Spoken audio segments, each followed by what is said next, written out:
Alors, dans cette vidéo, on va évoquer les difficultés de la construction des débuts de la quatrième République. Ça va s'intituler cette séance, c'est la séance 2, Essor économique, tensions politiques et guerre coloniale, 1946-1954. Mais on va s'intéresser seulement dans cette partie au début de la quatrième République jusqu'à la fin du tripartisme. Alors, dans un premier temps, à la fin de la guerre, on avait une difficulté à refonder les institutions, puisqu'il y avait des difficiles débuts de la quatrième République. C'était un enjeu ancien qui a été renouvelé par la guerre, notamment par l'ordonnance du 21 avril 1944, qui stipule que le peuple français décidera souverainement de ses institutions. De nombreuses réflexions sous la Troisième République et pendant la guerre ont eu lieu, notamment par A. Tardieu, A. Millerand et Léon Blum. Il y a eu des consultations électorales pour répondre à cela. Donc, le 21 octobre 1944, on a mis en place cette consultation électorale avec des enjeux qui étaient emboîtés, tels que le fait d'élire une assemblée, de définir par référendum si elle est constituante ou non, d'approuver ou non les institutions transitoires, de tester les équilibres politiques du pays. Les deux questions du référendum du 21 octobre 1945 étaient les suivantes. Voulez-vous que l'Assemblée nationale élue ce jour soit constituante? 2. Si le corps électoral a répondu oui à la première question, approuvez-vous que les pouvoirs publics soient jusqu'à la mise en vigueur de la nouvelle constitution organisée conformément au projet ci-contre? Les positions en présence, le oui-oui, aux deux questions, ça concerne le fait que l'Assemblée soit constituante, c'est-à-dire la fin de la Troisième République, et que son pouvoir soit limité et temporaire. C'est la position des gaullistes, de la droite et de la gauche non communiste. Le non-non, c'est-à-dire le non aux deux questions, ça constitue le fait que les institutions de la Troisième République sont maintenues et que l'Assemblée élue est de fait une Assemblée législative. C'est la position du Parti radical. Et le oui-non, l'Assemblée est constituante, mais le projet de transition constitutionnelle est refusé. C'est la position du Parti communiste. Alors, cela a mené à des résultats intéressants. Les résultats du référendum du 21 octobre 1945 ont mené à 20% d'abstention, 96% de oui à la question 1. L'Assemblée est constituante, donc la Troisième République est enterrée. C'est le début de la Quatrième République. 66% de réponse oui à la question 2. L'Assemblée est élue et a des pouvoirs limités pour 7 mois. Donc, les résultats de l'élection a mené à une assemblée qui a été dominée par la gauche. Le PCF obtient 26% des voix avec 159 députés sur 586. Le SFIO obtient 23,35% des voix avec 146 députés. Ensuite, on va trouver le centre avec le MRP qui va obtenir 23,81% des voix avec 150 députés, pour ensuite laisser place aux radicaux avec 29 députés, à l'UDSR avec 31 députés, et la droite modérée avec 15,6% des voix et 61 députés, et les divers avec 7 députés, pour un total de 586 députés. On voit donc une domination de la gauche, non pas une absence de la droite, mais on voit qu'elle est bien en dessous des deux partis de gauche que sont le PCF avec 26% des voix et la SFIO avec 23,35% des voix. On a donc une forme de tripartisme quand on voit les couleurs de l'Assemblée nationale. Euh, on voit donc qu'on a trois blocs. De Gaulle est reconduit à la tête du gouvernement provisoire le 13 novembre 1945, mais il se heurte aux exigences du PCF et de la SFIO, puisqu'il est dans un contexte de tripartisme, puisque le tripartisme est à l'épreuve de la Constitution de novembre 45 à mai 46. Le 20 janvier 46, il annonce sa démission. Il est remplacé par Félix Gouin, qui fait partie de la SFIO. Et oui, De Gaulle est bien heurté par ce tripartisme et par la présence d'autres forces majeures comme le PCF ou encore la SFIO. Le 23 janvier 1946, 3 jours plus tard, après avoir annoncé sa démission et être remplacé par Félix Gouin, les trois partis dominants forment par défaut le tripartisme. L'enjeu principal est l'élaboration de la Constitution, mais les positions divergent. Un premier projet influencé par les communistes est adopté le 5 avril 1946 par l'Assemblée, puis est soumis au référendum le 5 mai. Le référendum du 5 mai 1946 va mener à la victoire du non à 53%, et c'est une surprise. Ça montre donc une méfiance croissante vis-à-vis du PCF, PCF qui, je rappelle, était la première force après les élections de 1946. Cet échec fait qu'il faut réélire une assemblée et donc qu'il faut mener à une autre solution. Par ailleurs, la question du référendum du 5 mai 1946 est: approuvez-vous la constitution adoptée par l'Assemblée nationale constituante? Il y aura donc une deuxième constitution qui sera élaborée en juin-octobre 1946. L'élection d'une nouvelle Assemblée constituante va avoir lieu avec un taux d'abstention qui est de 18%, taux d'abstention qui est alors excusez-moi, qui est un petit peu en dessous de celui du référendum du 21 octobre 45, puisque lui, il était de 18%, de 20%, alors que celui-là est de 18%. Le MRP est en tête, le mouvement centriste est en tête, le PCF recule relativement, mais augmente ses voix, 26% pour 151 députés. Euh, le MRP est en tête avec 28% et 166 députés. La SFIO décroche 21% avec 127 députés, tandis que la droite progresse. Le PRL plus les indépendants obtiennent 60 députés. Donc le nouveau rapport de force est en défaveur de la gauche qui n'a plus de majorité absolue. De Gaulle en profite pour livrer ses vues au discours de Bayeux du 16 juin et au discours d'Épinal du 22 septembre 1946. Ah là là, petit coquin de Gaulle. Les principes du discours de Bayeux. Le Parlement doit être composé de deux chambres exerçant le pouvoir législatif, vote les lois et le budget. La chambre haute, le Sénat, doit représenter les forces vives du pays, contre la chambre basse, purement politique. Le chef d'État, excusez-moi, est un arbitre au-dessus des partis. Il doit être élu par un collège plus large que le seul Parlement. Le président nomme son Premier ministre et ses ministres qui lui sont subordonnés. Le président prend des décrets et promulgue la loi. Il préside le Conseil des ministres, est le garant de l'indépendance nationale et discute et ratifie les traités. Ces idées qui, à l'époque, passent pour ultra-autoritaires, voire fascistes, alors qu'aujourd'hui, elles font partie de notre quotidien.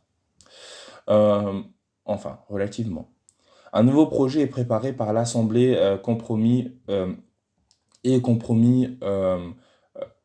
nouveau projet est préparé par l'Assemblée qui va mener à un compromis du SFIO et de la MRP au détriment du PC, du Parti communiste. Là, on vient de voir les principes du discours de Bayeux. Tout ce qui était lié au Parlement et au Sénat, c'était les principes du discours du Bayeux. C'est important de le rappeler. Donc je reviens au sujet. Un nouveau projet est préparé par l'Assemblée qui mène à un compromis entre la SFIO et le MRP au détriment du Parti communiste. Le référendum du 13 octobre 1946 va avoir 31,2% d'abstention et un oui à 53,5%, c'est-à-dire 36% des inscrits. De Gaulle triomphe, la Constitution a été acceptée par 9 millions d'électeurs, refusée par 8 millions, ignorée par 8 millions. Le discours de Strasbourg du 7 avril 1947 montre cela. Les institutions de la 4e République, un régime d'assemblée. Donc, on a une constitution longue et détaillée, avec 108 articles, un préambule ancré dans les valeurs de la gauche et de la résistance, l'Assemblée nationale est le pivot central avec des pouvoirs étendus, le légicentrisme renforcé par le choix du scrutin proportionnel, le Sénat devient le Conseil de la République et n'a plus qu'un rôle consultatif, avec 315 membres élus selon les règles complexes. Le président de la République, qui a un mandat de 7 ans, au rôle réduit, désigne le président du Conseil, c'est-à-dire le Premier ministre. Le président du Conseil doit ensuite être investi par l'Assemblée nationale et ne peut perdre facilement sa majorité, mais il domine l'exécutif. Et peut perdre facilement sa majorité, je tiens à dire.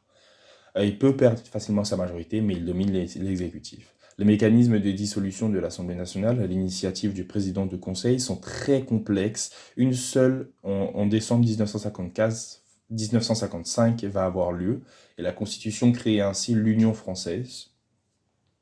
Et donc, il y aura une mini-réforme, la réformette, en décembre 1954, à l'initiative de Pierre Mendès France, qui va mener à la suppression de la double investiture et au maintien du cabinet après la dissolution pendant la période de transition.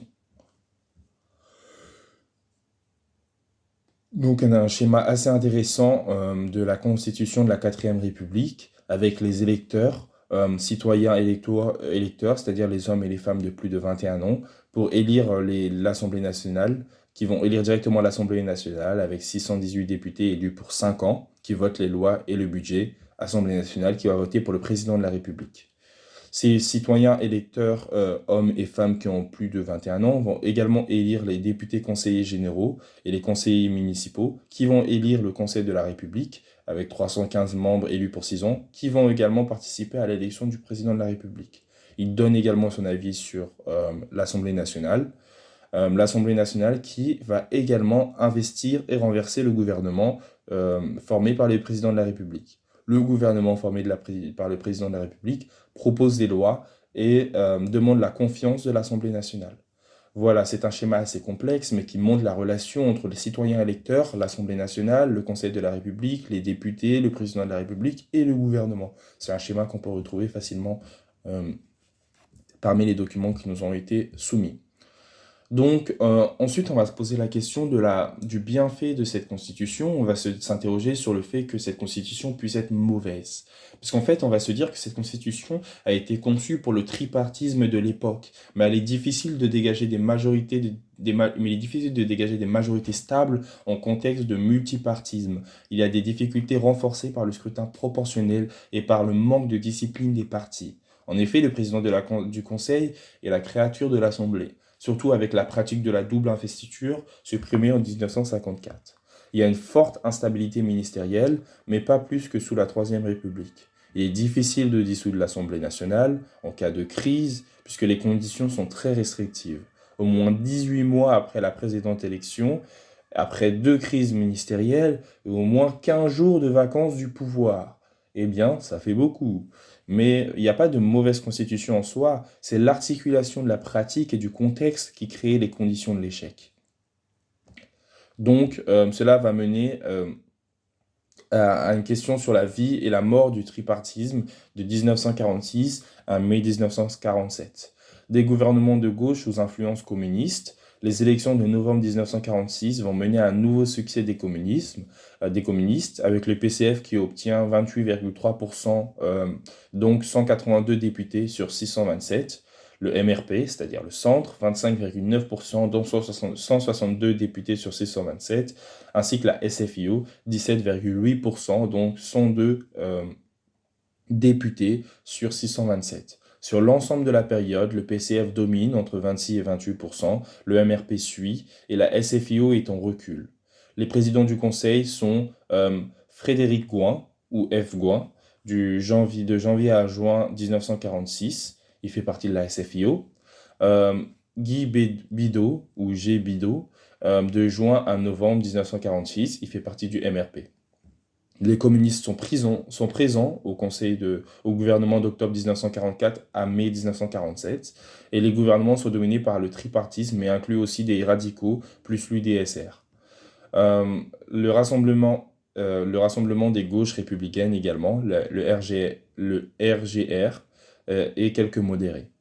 Le 16 janvier 1947, l'élection du président de la République, Vincent Auriol, faisant partie de la SFIO, va avoir lieu, et cette coalition de gauche poursuit la politique des réformes structurelles engagées depuis la Libération.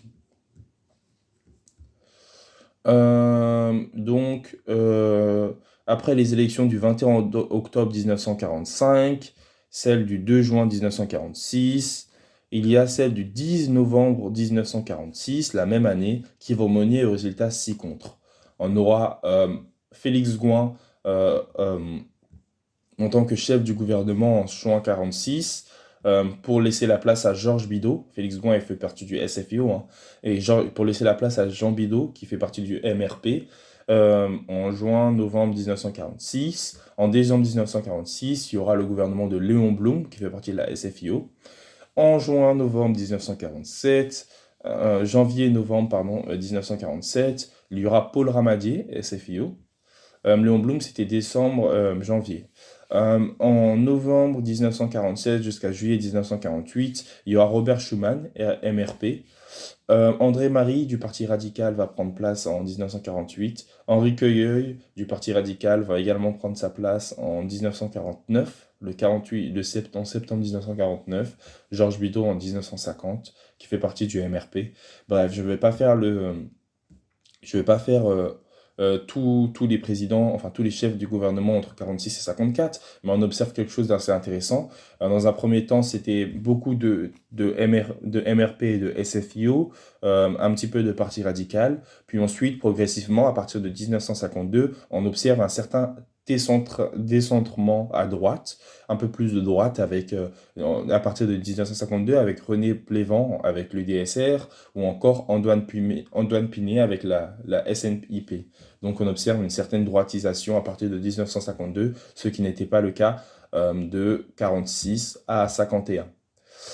Les principaux ministres communistes au gouvernement entre 1944 et 1947, on a Maurice Thorez dans un premier temps qui était ministre d'État de janvier à mai 1947 et vice-président du Conseil de janvier à mai 1947.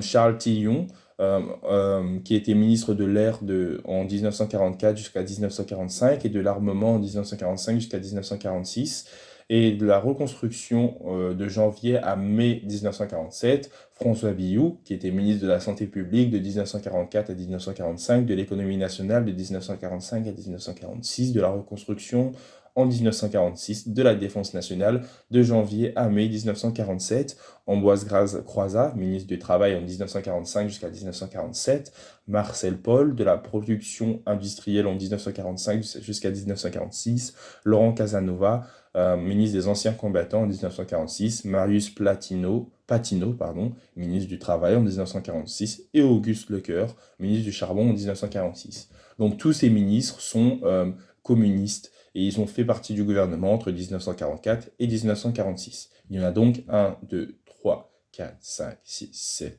8. Il y a donc 8 ministres communistes au gouvernement entre 44 et 47. Enfin, 8 ministres. Il n'y en a pas que 8, mais il y en a 8 principaux.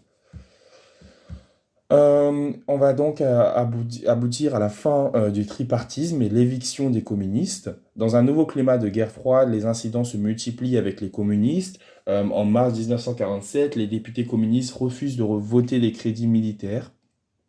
En avril 1947, le PCF soutient la grève de la régie Renault. Le 4 mai 1947, les communistes s'opposent au blocage des prix et des salaires.